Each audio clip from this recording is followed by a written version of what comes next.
Now, a federal judge rejects a settlement between the government and a major Wall Street bank over mortgage deals dating back to the housing bust and the financial crisis. Ray Suarez has the story.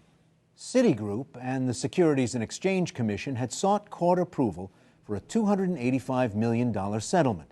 The settlement was reached after the SEC accused Citi of failing to disclose to investors that it was betting against a $1 billion subprime mortgage investment.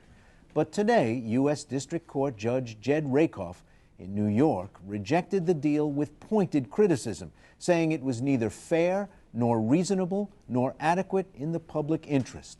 Rakoff was also critical since Citigroup did not acknowledge fault. The judge wrote that he could not approve it because the court has not been provided with any proven or admitted facts upon which to exercise a modest degree of independent judgment. The SEC disagreed strongly with his ruling, an order that may have significant implications.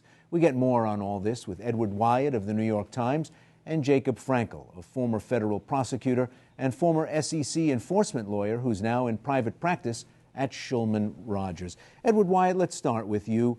Explain the machinery here. Why did Judge Rakoff have to sign off on this deal in the first place once it was negotiated between the erring bank and a regulator? Well, the SEC brought the case in federal district court, and it was asking for an injunction which would prevent Citigroup from violating the securities laws again. And because of that, and because it's a federal agency, it had to get a judge's approval for the decision.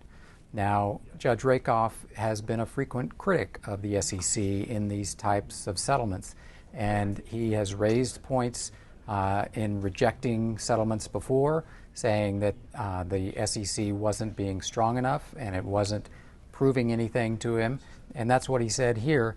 There's no way that I can tell that Citigroup actually did these things, and therefore I don't have any basis to judge whether this settlement is in the public interest. Even on the occasion when a settlement is rejected by a federal court, is it rebuffed with this kind of thoroughness and this kind of language?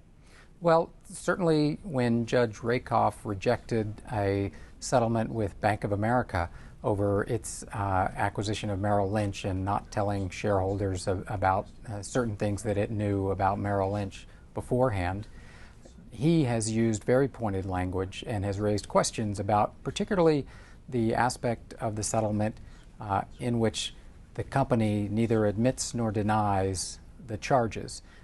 This is a typical SEC settlement.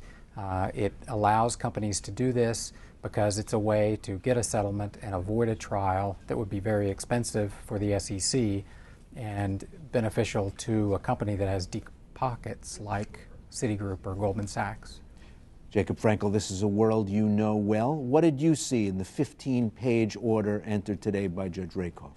What I really saw was Judge Rakoff saying to the SEC, and really to Citigroup as well, you did not tell me, the judge, enough for me to be able to sign off on the settlement.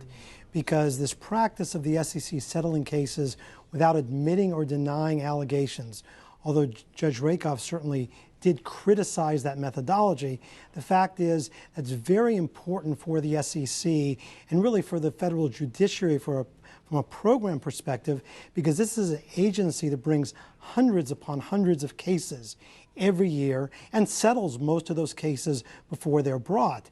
I think really what the judge was responding to was the SEC's brief, in which it basically said, well, we think this is a fair settlement, so take our word for it. And the judge is saying, no, I have a duty to the American public to look deeper, to look beyond. But there's plenty of language in there that suggests to me that the exact settlement terms that were agreed on between Citigroup and the SEC are the terms that he ultimately will accept if he gets the additional information that he is looking for from both parties. So Judge Rakoff is reacting to the structure, the way these things are done, rather than the particulars of the deal that the SEC struck with Citigroup? Well, I think what he wants to be able to do is kick the tires. I mean, he was talking about accountability and transparency, and he wants to make certain that this is a fair settlement for the American public, because again, the SEC's responsibility in bringing a case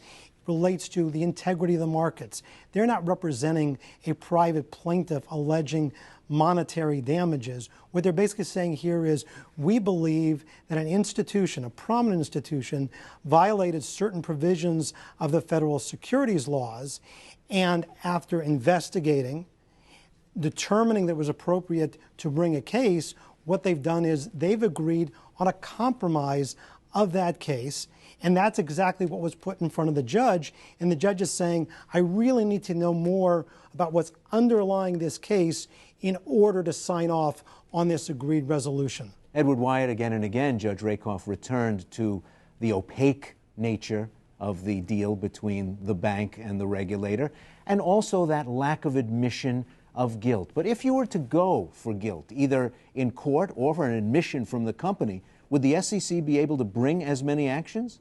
Or would each one be slower just of necessity? Well, the SEC says that it would be able to bring far fewer actions because of the cost and manpower of taking a case to court, that it couldn't bring anywhere near the number of cases that it brings now. But what Judge Rakoff has done is said the public needs to be able to tell whether or not CitiGroup, in this case, did these things. And he goes even further in making a point about the separation of powers between the judiciary and the executive branch, saying you can't just come to a judge and ask them to rubber stamp your decision. The potential for abuse is rampant there, that the executive branch could punish people without providing any real evidence. And I, as a judge, am not going to say, yes, I approve this, unless you give real proof that there is something here that was done wrong. Jacob Frenkel, what do you make of that point? Judge Rakoff says, in effect, don't try to make me the enforcer of something that you won't let me know what's inside it. Well, and that's exactly the point. But I also think, to the question that you just posed to Edward, is that there would be gridlock and chaos in SEC litigation brought in the federal courts if parties were required to admit that there be some type of admission, some type of culpability, because that admission would have a collateral effect in all other litigation. It would take away the incentive of any party accused by the SEC to settle. So I really do think that it would be an undue burden on the federal courts.